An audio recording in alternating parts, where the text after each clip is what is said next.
The Joe Rogan Experience. Dog, I used to snub a show for a living. $15 an hour in 1983. I would sit out there, shovel snow, and case the apartments. The whole Snowmass Village. Every time people go skiing, I knew when they were leaving. I knew the whole thing. Yeah, we did that in Newton. I shovel snow for a living, man. Yeah. It was 8 hours a day. No, it was a full-time job in Snowmass Village. You just applied for it, $15 an hour, insurance. After 90 days, it was a ski pass. It was a job.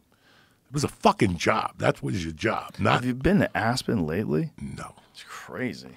I'm going this summer. It's just... I could just imagine. Beverly Hills and the mountains. Yeah, I could just imagine. It's all these rich people, and it's really weird. It's not what it used to be. No, I know. Like, you go watch those old documentaries when Hunter S. Thompson was there. Was he there when you were there? Did you ever see him? Yeah? At Woody Creek? Did you go to the Woody Creek Tavern?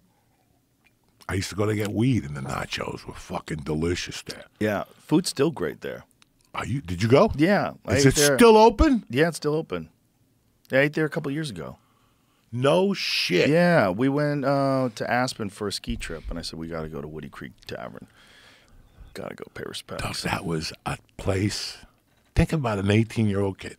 Just close your eyes for a minute. There it is. And I'm talking about... No! Yep. Still open. Oh, that changed a lot, dog. Did it? Yeah. What changed? It looks like a place now. Well, it's a lot of photos of people on the wall. When I was going in there, it looked like fucking a barn. Yeah? 83. I had a friend, Cato. Keith Korn was his name. And I told him, I go, listen, you got to deal with me. I love you to death. Don't knock my door unless you got the best weed in town. And when you do have the best weed in town, knock on my door. I don't care if it's 2 in the morning, 3 in the morning. And he would come over and tell me, I got great weed. We got to go to Woody Creek Tavern. First time I went in there.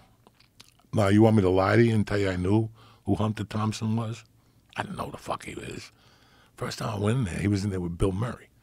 Really? And Don Johnson. Wow.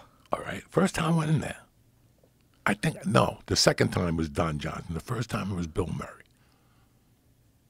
I got my weed. I got the nachos. I didn't say a word. I didn't need to take, there was no pictures then. And I just walked out. And then on the way, the guy was telling me who Hunter S. Thompson was. Then a year later, the first movie came out. The first that was played by Bill Murray played him. That was Where the Buffalo Roam. Yeah. That's a good one. That's a good one. That's a good one. And then I went in there a second time and I saw Don Johnson. And that was fucking mind-blowing. He was hotter than shit on Miami Vice. And then I went in there another time and one of the Nitty Ditty Dirt Band were there with Hunter Thompson. It was a fucking party up there. Wow. And I was a kid. And they would tell you, if you go to the Aspen Airport, the bar, Clint Eastwood's there every night. Every fucking night. And I would not go up there. For some reason, I was just scared to meet Clint Eastwood.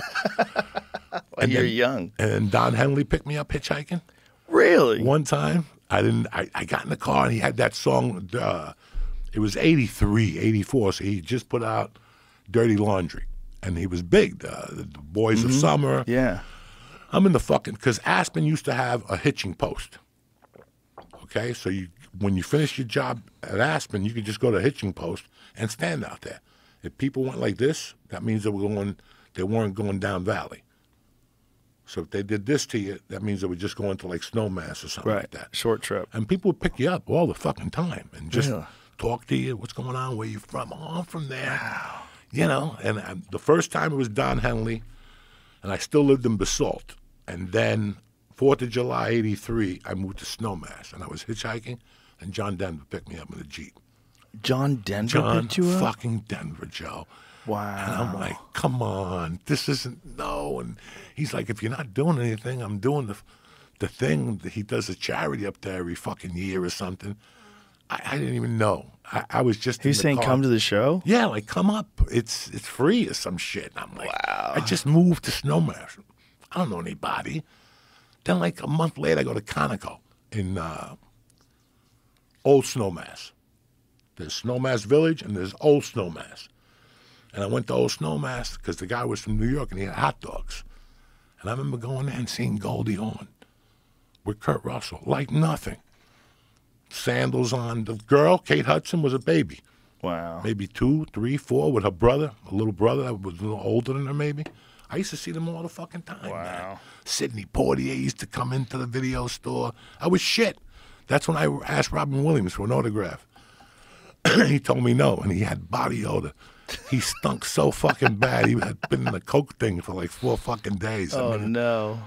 That was a magical, magical place for a kid at 18. It was just something different, man. And I did a movie with Adam Sandler, and Don Johnson was in the back. And I had to do a scene with him. And after every scene, we had to go into this closet. And I would talk to him. And I go, I still remember you when you got chased down Galena Street. And he goes, you remember that?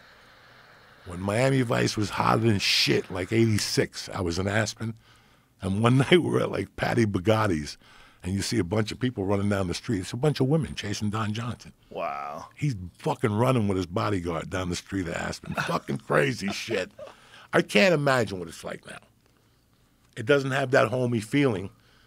No, it's a different thing. On the way out of Aspen, when you made that turn out, before you hit that road, the 82, there used to be a fucking diner on the corner. And they were known for their crumb cake. And you could smell it. So all you smelt when you passed that was the crumb cake and the smell of the chicory. Mm-hmm. Like the burning in people's fucking tremendous. Like I never smelled that before. Like all those things, it was just, I was like a kid in a candy store. It had to be a culture shock too, right? Coming from New Jersey. Shit. And going to Aspen. I remember the first month I'd come home and yell at my roommates, what the fuck did you do to me? They're all faggots. They all say good morning and hello and, you know, people pulling over. Do you need a ride? Get the fuck out of here. And I'm like, no, you can't act like that. These people really want to help you. So what brought you to Aspen in the first place? My brother, Jimmy Burkle, he got thrown out of the Air Force Academy, and he went back home to get his weights, to get his Olympic weights and speakers. We drove cross country. He said he was going to Aspen. I knew nothing about it. So he said, fuck it, I'll go for a ride?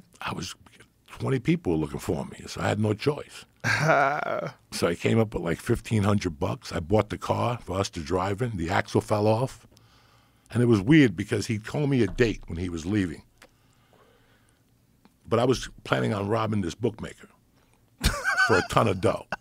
The guy had money in like a linen closet, and he would have like a register. It was like hundreds in the top, 50s in the second shelf. And every time I went in there, he would just open up the closet and take money out and pay us. And I go, we got to rob this guy. So I was waiting to rob this guy. I didn't want to go because I thought it was like a $20,000 day pay day, right? So I told him, just leave and I'll get a plane ticket. When he got to Pennsylvania, the axle fell. So he had to get towed back. And once he came back, I knew I had to go. Like that was my sign. Like I got to go. He broke the fuck down, this guy, to come back. And then I said, fuck, and I went with him. I was 18, I had no family, nothing going on, and nothing to lose.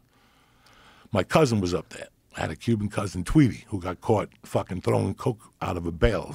Remember I told you that? And then his nephew showed up to my show like a week later. He got coke out of a bale? He's the famous guy that he was throwing the coke out of an airplane. Oh. He lived in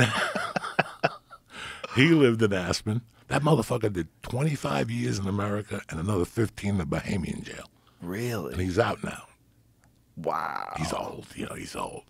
So I went up there, and it was perfect for what I was just coming out of. I lost my mother 2 years earlier. I needed to fucking get some traction, and I fell in that place. Can you imagine, man? I just fell into that fucking place. Pretty crazy. Pretty fucking crazy. But a good shift of perspective, right? You get to see a totally different way to live. Different, and I had to figure it out for myself. And I still remember being up there struggling and joining Colorado Mountain College. No high school diploma. Just walked in one day. I like to take some classes. If you got the money, you could take them. Started taking 6 credits. 6 credits a semester. No high school diploma. Math classes, the whole fucking thing, history. Then I went to Boulder, and I joined continuing ed at Boulder. And one day they came to me with a letter, Joe, and they're like, listen, you got too many credits for here. You got to transfer into a college. And I'm like, I got no high school diploma. And they're like, well, you can't take classes here. I didn't tell them that. I didn't have a high school diploma. And I applied for the University of Colorado on the Spanish program. Some program they had. You had to maintain a 2.0 and fucking garbage. They gave you a tutor. Really? They gave you money out the ass. So I transferred into the University of Colorado. They kept bugging me. Where's your high school transcripts? Where's your high school transcripts? I'll whip one up in a second. I didn't know how. I kept lying to them. They're coming. They're coming. And then finally I got arrested. And I had to take my GED. So I said, fuck it. And that's how I got in.